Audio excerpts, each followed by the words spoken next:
For lesson 5, we're going to start talking about comparative word meanings. Okay, so words can be related in many ways.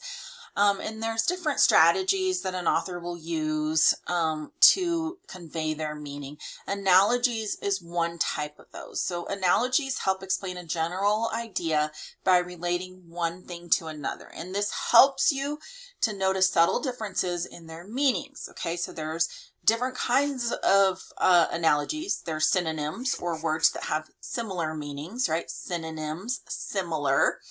Antonyms are words that have opposite meanings. And then there's item category analogies, and that's when one word is an example of an item that is in an overall category. Okay, and then there's words of degree, and these show various levels of degree or shades of meaning. And so for these, you kind of have to look at the denotation and connotation meanings of the words, right? Connotative meanings of the words. So remember that the denotative meaning is the literal meaning of the word, like the dictionary definition of that word. And the connotation is more of the emotional or feeling that you get from that word, okay? So that includes ideas, emotions, and meanings that have come to be associated with that word, okay? So, for example, an analogy would be finding my car keys is like finding a needle in a haystack. Okay, you're comparing the finding of the car keys as almost like that hopelessness that you feel when you're looking for a needle in a haystack, right? Because the haystack's so big and the needle's so tiny that it would be hard to find in there. A metaphor, my sister is the devil. She's not really the devil, but you are comparing her to having evil and like thoughts or evil like actions like the devil, right?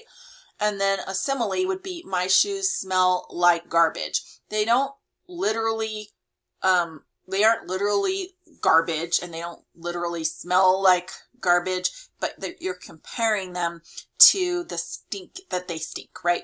You're conveying that meaning that your shoes stink. Okay. All right. So let's watch a video on analogies and then on word choice, just to kind of get this a little more clarification on this. We speak student. Analogies, a la shmup.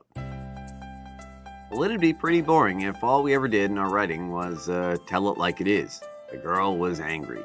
The man loved his wife. My stomach is full. Hello? Anyone still awake out there? Yeah, well, thank goodness for analogies. Analogies are tools we use to help a reader envision or understand what we're talking about by comparing something to something else and making it relatable. Well, the girl was as angry as a penned-up animal who hadn't eaten for days. The man's love for his wife was as boundless as the vast expanse of space. My stomach is as full as a helium balloon just before it pops. Yeah, a little more interesting, right? Sorta? Well, but hold up. Aren't these just examples of metaphors? Hey, good catch. Metaphors. Well, metaphors are really just simple figures of speech, while analogies are more in-depth comparisons that indicate more of a direct relationship between two things, which can come in handy if, for example, you need help getting your point across when making an argument in an essay. Well, your reader may not get how quickly the polar ice caps are melting, but if you make an analogy comparing it to how quickly they melted at the end of the last glacial period, it may get your reader to sit up, pay attention, and maybe stop spraying their aerosol cans into the air. Well, maybe you're making a claim that Franklin Pierce was one of the greatest U.S. presidents. Well, you can really drive the point home by making an analogy between Pierce's accomplishments and Lincoln's, although you may have to get a little creative there. Or you could be trying to convince your reader that soccer is about to experience a vast increase in popularity in the United States. What better way than to draw an analogy, perhaps by drawing a connection to baseball's surge in the late 19th century? Well, there are also extended analogies, which are like regular analogies, only extended. Well, they might go on for lines or even paragraphs, comparing fear to a cockroach, or faith to an elephant, or, well, really any two things you can draw some type of elaborate parallel between. Analogies aren't ever necessary, but they add life to your writing and can often bring much needed clarity to an argumentative effort.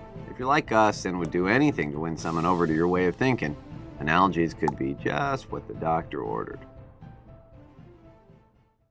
Hello? Anyone still awake out there? What did the buffalo say to his son as he left for school? Bye, son. Okay, bad joke, but if you survived it, how about clicking the subscribe button below?